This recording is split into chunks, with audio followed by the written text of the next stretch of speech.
So if you've clicked on this video or you're here from my previous video, you've probably found yourself in a creative rut and trying to find a way out of it. Well, me too. So hopefully after enough trial and error, we can stumble out of this together.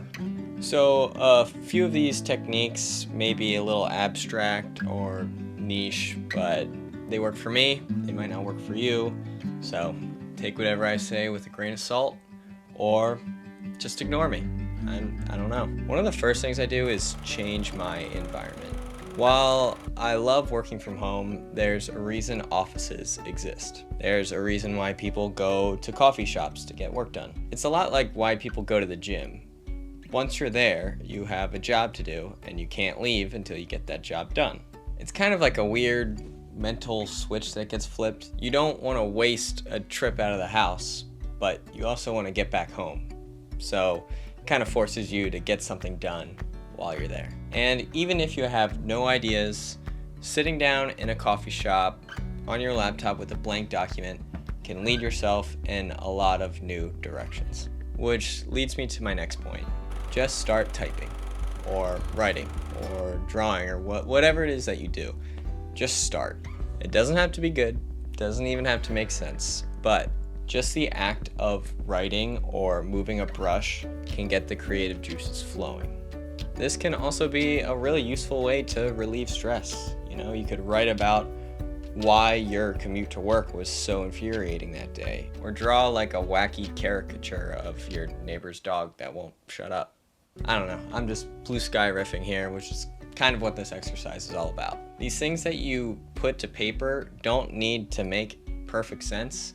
They're literally there just to get the gears turning. I also think adding constraints can hugely improve your creativity. Think about it. If I said, draw a picture, where would you begin?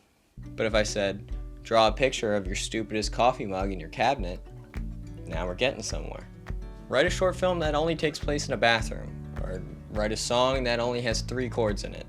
I don't know. I think having constraints inherently forces our way to think around them and gives us a great jumping off point. The next big tip is to just set a limited amount of time for yourself. 5 minutes. In the next 5 minutes, I'm going to write the next page of my novel. Set a timer for 5 minutes, put away any distractions. You could do anything for 5 minutes. That timer goes off, boom, you're done. You can check it off your list. Even if you get absolutely nothing done, well, at least you tried, at least you gave it a shot. You can still have that sense of gratification. But more often than not, within those 5 minutes, you get your gears turning, and when that alarm goes off, you don't want to stop. And you don't have to. You can keep going.